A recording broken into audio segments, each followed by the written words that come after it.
All right, so here we go, Shure SM7dB. Big thank you to my friend Z who lent me his Shure SM7dB so I can test for you guys. He saw me talking crap on one of my other videos, went out, bought one. So we're gonna do a quick unboxing, an audio test, obviously, and we're gonna see if it's any good.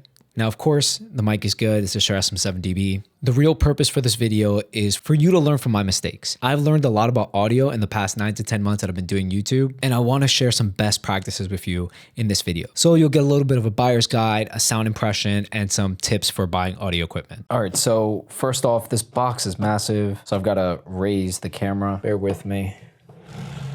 And if you're curious what audio this is being recorded on right now, it's actually the DJI Mic 2. While you're watching this, the DJI Mic 2 has been out, and I've done some testing on this DJI Mic 2, and a lot of people are not happy with the sound. I think it sounds great. You just have to know how to EQ it. And I'll be EQing the DJI Mic 2. So, I mean, you're kind of getting more comparisons in one. Anyway, Shure SM7dB. Now, this one, of course, is special because it comes with the preamp inside. You can see right there, it says active preamp. Now, me personally, I got a Shure SM7B early on in my YouTube career, and I didn't appreciate it. I just didn't know what I was doing at the time. And since then, I no longer want a Shure SM7dB, but it does look cool. It does look cool, and it is a holy grail of microphones for a lot of people, and obviously I wouldn't be making this video if it wasn't popular. So inside the box, you are not getting much for that $500, $300 price tag. You're getting the mic, which obviously iconic looking mic, comes with the adapter thread that you can take out, the brass bit, and the mic is nice. Let's clean that off. It's got this nice satin, black on black aesthetic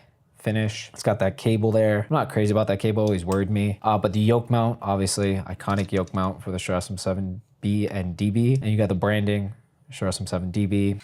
That being said, in here, I guess you have what the mic came in, like wrapped. Like I said, this is my friend's. You have this little cable tie that's supposed to hold this cable onto here. And in here, you have the super poofy wind muff. Now, when I first got the Shure SM7dB, I didn't like this poofy wind muff. I thought it was kind of stupid. But now that I've used some other microphones, I really appreciate this thing. No idea what this is. A Velcro? I don't know if my friend knew that was in there. Anyway, I really appreciate this. So let's get rid of this box, and then we'll show you what the mic looks like with and without that screen. And of course, I've got the black on black table, so it's impossible to tell what the hell you're looking at. But it has iconic Shure SM7B with the grill. Obviously that grill protection from plosives. It looks cool. You can see that like that yellow thing in there. I don't know what that is, redesign capsule. It really does look cool. Now you need this if you have a lot of plosives. I don't think I have a lot of plosives. Let's stick it on my mic arm and see what it sounds like. All right, so here we go. It took me a second to get this thing plugged in. I have like 10 different adapters. My room's a mess. I had to find like screws to make this attach to my mic arm. But here you go. Here is the Shure SM7dB. Now the way I'm running this mic is without the preamp enabled. It's just being powered by my Tascam X6, which is an audio interface. And I haven't touched any of the switches at the bottom. I don't know if low pass is enabled, high pass, whatever passes they have at the bottom of this thing. I should take a look. I don't know, maybe some of the squiggly things are enabled. My friend Z had it before me, so maybe he messed with it. But as far as I'm concerned, this is what it sounds like out of the box. Now I'm lazy, so I'm not gonna plug in my second XLR cable, which is on the other side of my room, to give you a sample side by side by this, but you can literally just click back in the video and see which one you like better. For reference, the Audio-Technica BP40 is an expensive mic, and when it came out, it actually was supposed to challenge the Shure SM7dB, but I soon learned that in my audio journey, I learned from watching a lot of videos and making a lot of mistakes that not all mics and interfaces work well together. You know what? I feel like it's a little dark in here. Let's up the light. Can't talk much. All right, I feel like that's way better. Sorry, I like redid some of the stuff in my room. I'm getting used to the lighting again. Anyway, so the point I was trying to make is that not all mics work with all audio interfaces. Case in point, you used to have a really expensive preamp, cloud booster, audio interface to make the Shure SM7dB sound good. But right now, I literally just plugged it in, barely checked my levels, and started recording. And I'm not worried about it. Now, I'm not worried about it because in 2024, we've had some really nice advances with audio interfaces that let you record at a really high dynamic range. It's actually the highest dynamic range you can record it, which is 32-bit float. Maybe you've heard of it, maybe you haven't. That's how I'm going to give you those best practices and those tips if you're interested in buying a Shure SM7dB in 2024. If you're going to spend money on something in 2024 that has to do with audio, you want to make sure you get one of these updated modern audio interfaces. This one's the Zoom F3. I'm also using the Tascam X6, but pretty much what they do is that they record in 32-bit audio float. Essentially, that's the highest dynamic range you can record your audio in, especially if you're trying to do this like sync audio in post. videos, you want 32-bit. I keep saying 32-bit. Just to preface, most devices and most older interfaces used to record in 16 or 24-bit. That 16 and 24-bit isn't too much